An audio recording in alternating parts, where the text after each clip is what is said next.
Hello friends, I have a new room set up. Originally, my bed was in this corner, now it's over here, and my desk used to be in this corner, but now my bed's there. So as you can see, they can't be in the same place at once. So subsequently, my desk is over here now, and if you couldn't tell, you are even on a desk. Ta-da! Game changer. So you're probably wondering, Alyssa, why the sudden change? Well, no reason. I just wanted to sit in front of my window and potentially have the sun burn a hole into my eyes. So this is where we are, and this is how it shall be for quite some time. I'm hoping to film some fun videos here, and I just like for all of you to get to know the space that I'm working in. Thank you for tuning in yet again for another video. I am thoroughly enjoying the video making process, so thank you so much.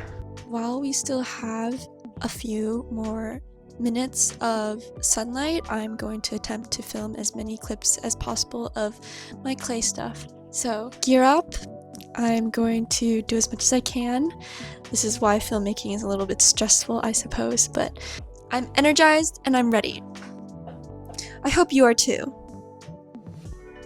because you're coming along anyways. So currently my setup for all my craft things will be here on this table that's primarily used for craft making. I have all of my clay charms and stickers in these boxes, and then all of my supplies on the shelf over here for easy access. Yeah, so let's get started. I've got my setup here. I have the board, and then some clay that I've already pre-mixed, my tools, and then additional clay in this big bucket over here. I usually start with alcohol just to clean the surface and to eliminate any previous colors that are on my workspace. I always pour too much, that's my problem. Heavy pour. I just take a paper towel and clean everything off. I also use this to clean off my blades. There we go. What I want to make today is earrings, jellyfish earrings. I've been seeing a lot of sea animal related stuff on Instagram, so I thought I would give it a try. This clay, Sculpey Polymer.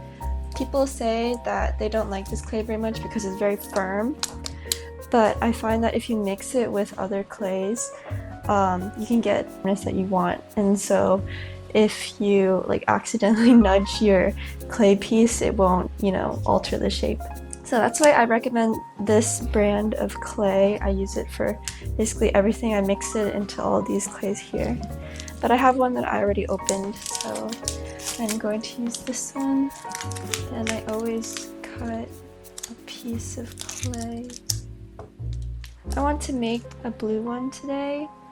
And the reason why I'm not using this already mixed blue is because it's oversaturated. So I'm just going to take some of it and mix it into this clay over here. I feel like mixing the clay probably takes the longest.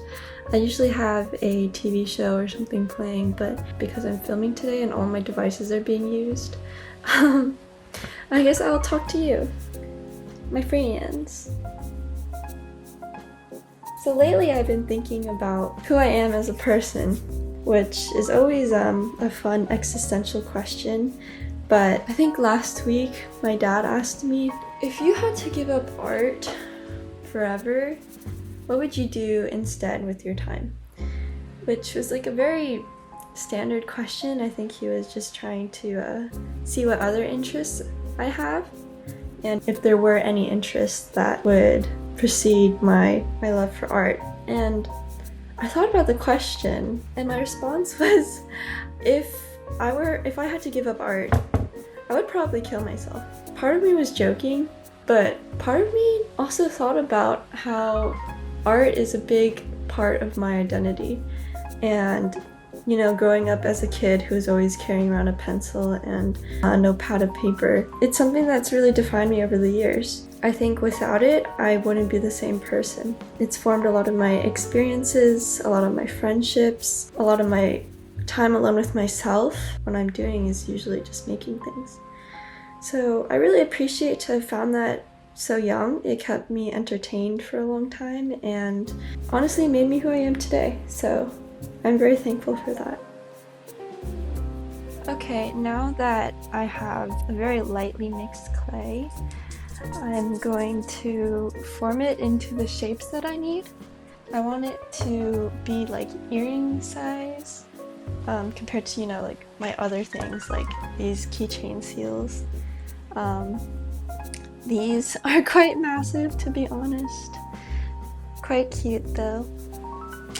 But since I'm wearing these on my ears, it cannot weigh that much or else I'll have really saggy earlobes. And I was gonna say that people don't want saggy earlobes, but some people do. You know, you can never judge people. Everyone has their own interest and own personality. Now I have the basic parts. I think the next thing I'm going to do is pull out my super old pastels. They're quite janky, as you can tell. I've had these for many years. I'm going to take this blue pastel and shave off a little bit so that I can dust it onto the top of my jellyfish. This brush and clean it off a little bit. And then just lightly tap. This next part will be the assembly. I'm going to start adding the legs onto this little guy. Ooh, okay, we have space for one more.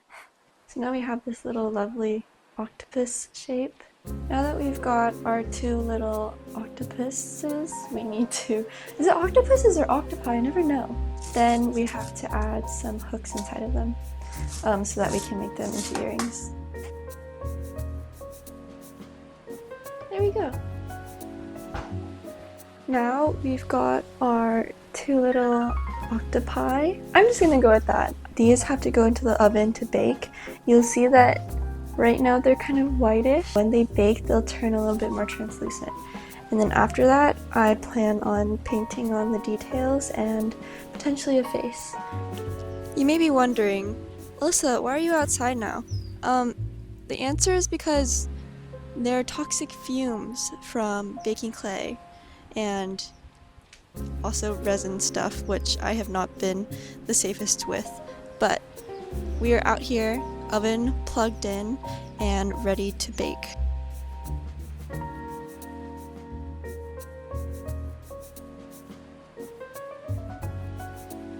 Friends, we are running out of sunlight. How dreadful. This is how they look post-baked. Post-baking, they are semi-translucent, I would say, but definitely need a little bit more detail in order to be cute. After this, I have to do some resin coating, paint on some details. So let's get to that. I'll just pour out some paint on foil, close this up, and I want to do like a little sort of clover pattern on this jelly.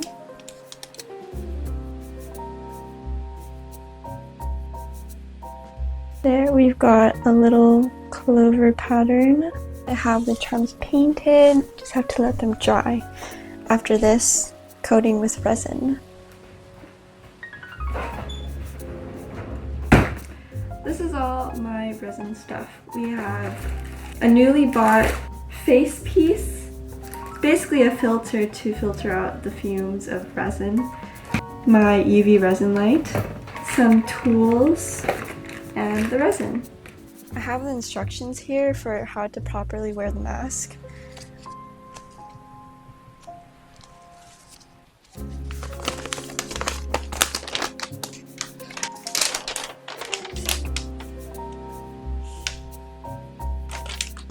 Oh, okay, this side's just Spanish.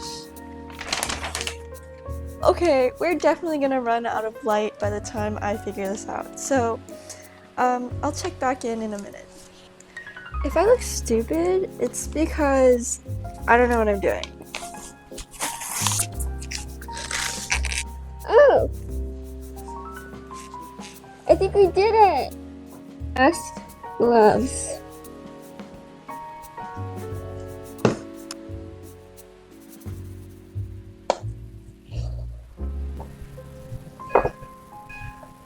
So, the resin is finally finished. I will do a reveal tomorrow because the sun has set, meaning it's time for me to go to bed. I will check in with you guys tomorrow. Peace out, sleep well.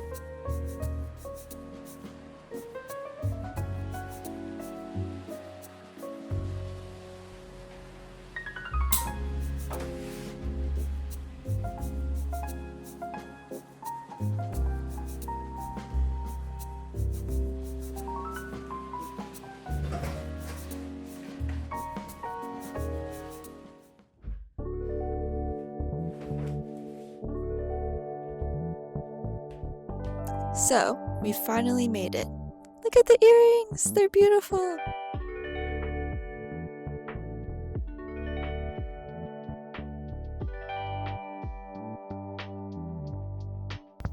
So even indoors, I really like how the earrings look. They're so small and dainty. Thank you so much for coming along and entertaining me and this video.